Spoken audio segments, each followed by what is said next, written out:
אם אנחנו כבר מצטלמים, אז אנחנו צריכים באזור הזה לתקוע איזשהו שלט על שמו. איזשהו זיכרון איזה יד לדורות זיכרון, הבאים. לדורות הבאים.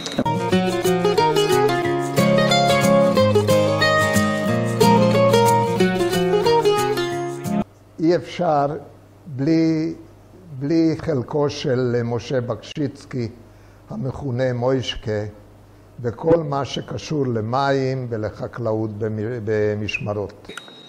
כי מוישקה בעצם אפשר להגיד שמההתחלה הוא היה בעל הרעיונות של ניצול המים והקרקע. כשהייתי ילד במשמרות וגדלתי ועל כל מוישקה תמיד היה דמות רצינית ומאוד כלכלית. אבל למעשה הפגישה הראשונה שלי, או הרצינית, הייתה שהלכתי להיות מרכז משק, ופתאום פרצה מלחמת יום כיפור. יום כיפור, כן. ואז התגייסנו כל הזה, ולמעשה מוישקה הוא נעשה מרכז המשק. הוא חזר אחרי 200 שנה, הוא חזר שוב להיות מרכז משק שכולנו היינו במלחמה.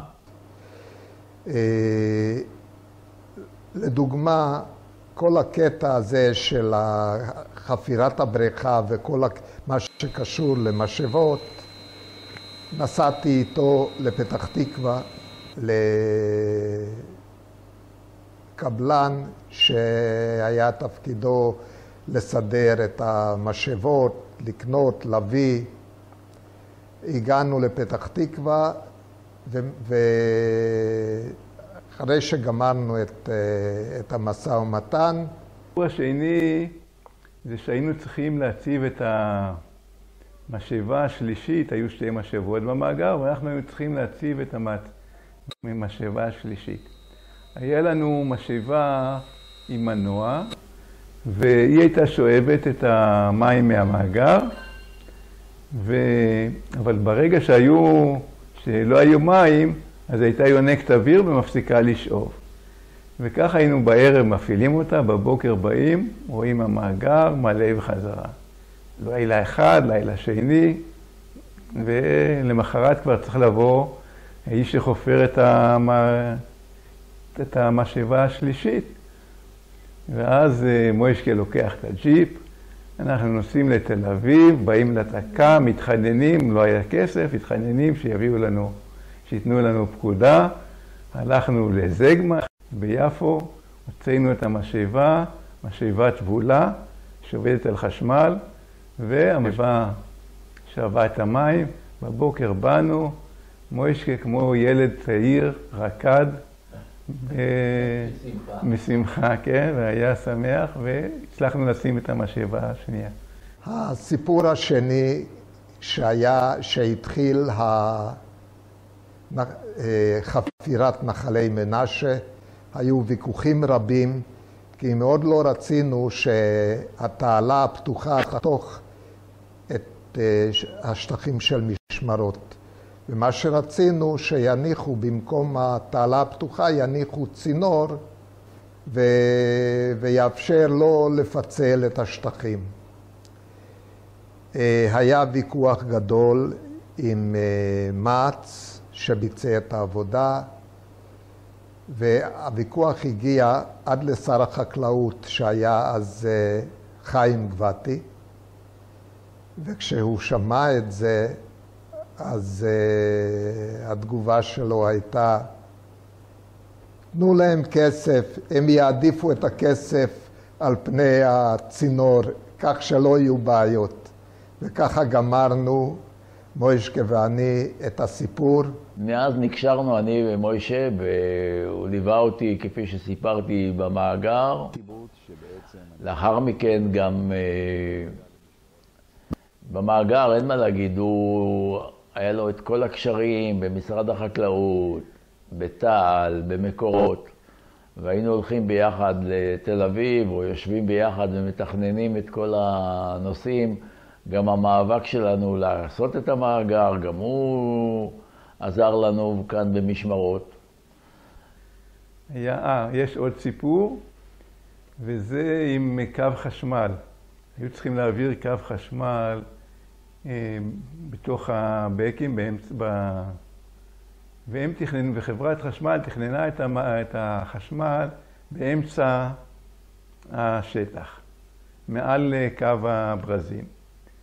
אני באתי למוישקה, שואל אותו מה דעתו, הוא אומר לי, תשמע, זה לא מוצלח, זה לא בסדר, אנחנו נבקש שיעבירו את זה מעל הוואדי. באנו אליהם, בסדר, התווכחו קצת, העברנו את זה מעל הוואדי.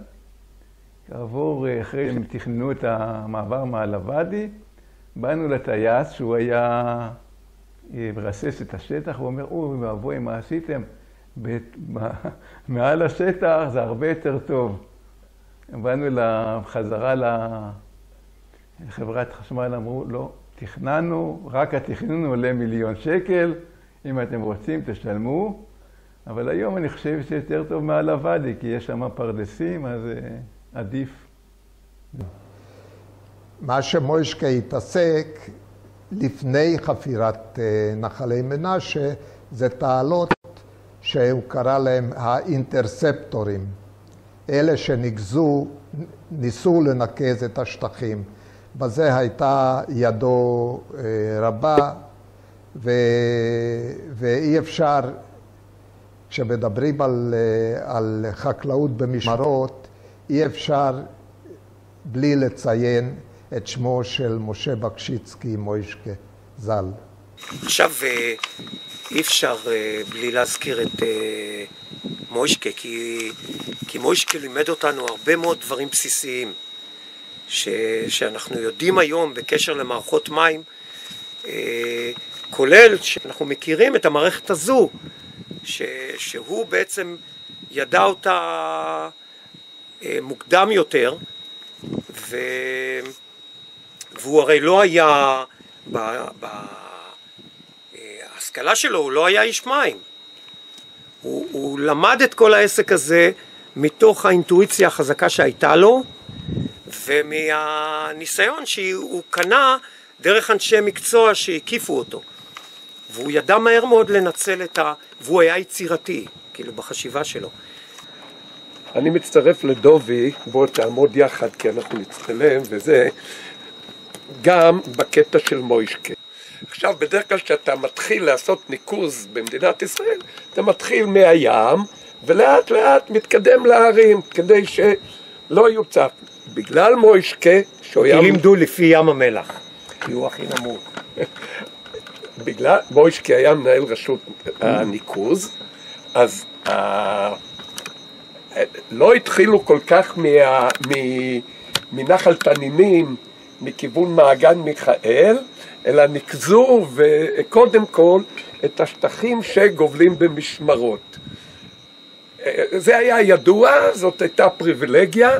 אי אפשר שלא להזכיר את מוישקה, לא רק בהקשר לניצול המים והקרקע, אלא בקומבינות של איך פתאום למשמרות היו 240 דונם קרקע פרטית בהסדר הקיבוצים. בנושא הזה של הסדר הקיבוצים, למעשה ללא מוישקה שקנה את הקרקעות, שדחף, משמרות לא הייתה מוצאת דרך איך לצאת מהבור שהיא נפלה אליה. ייחודו של מוישקה היה לא רק במים, לא רק במים, אלא גם בקרקע. ואני לא אשכח איזה לחץ הוא לחץ עליי, כדי שאנחנו נאבד את בס בבלון, כאשר בשלב הראשון יכולנו לאבד רק את הפינה המערבית שלו, בהכשרת הקרקע למשל, פילוס השטח הגדול. מוישקה הוא היה, כאילו זה לא סיפור אחד. אני יכול להגיד לך שמבחינתי האישית, הזיכרון שלו חרוט בתוכי באופן כזה שאני לא נזקק לשום סיפור, אני פשוט מכיר אותו כל כך טוב, ובעיקר כמורה, שמע, גם אם אתה מסתכל על מערכת החינוך, מוישקה שנים מטיף לבית ספר אזורי. למעשה הקשר שלי עם מוישקה התחזק עוד יותר, שהייתי מזכיר, ומוישקה רצה לעשות, כל הזמן הוא רצה לעשות שינויים בקיבוץ. בהתחלה זה היה, הוא וסשה באו ורצו לעשות שינוי במבנה של המזכירות, מזכירות כלכלית, מזכירות חברתית, וכל הדבר הזה כל הזמן בער לו המנוע, והוא לא יכול היה לשבת בשקט, ורצה לעשות כל הזמן דוחף לכיוון של שינוי, ולא שקט, לא שקט עד ממש, אני יודע, כמה שנים לפני מותו. למשל, כשאומרים איך מנקזים חלקה, הוא אומר, דובי, המים צריך לתת להם לזרום באופן טבעי. אז אם יש לך דרך ואתה רוצה לבנות מערכת שתוביל את המים כדי שתשמור גם על השטח וגם על הדרך, אז כל מה שאתה צריך לעשות זה להגביה טיפה את הדרך. זה כל מיני דברים שהם חרוטים בך כמין, הייתי קורא לזה טבע שני.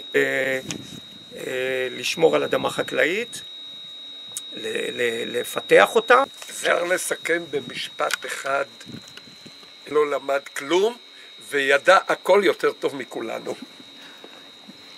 אוקיי. אני זוכר שהיו מספרים שהוא היה עושה את התוכניות, ואז המהנדס היה בא אליו, מסתכל על התוכנית, חותם עליה, וזהו. דבר ראשון שעבדנו במטה, יואב ואני, עבדנו במטה, והמטה על יד כרכור. אנחנו שומעים צעקות איומות, אני אהרוג אותך, אני ארצח אותך, תעוף מפה. אנחנו מתקרבים, אנחנו רואים את חורש, רץ עם תוריה מונפת, ולפניו מוישקה בורח כל עוד רוחו בו. אחרי כמה זמן אני שואל את מוישקה, מה זה היה?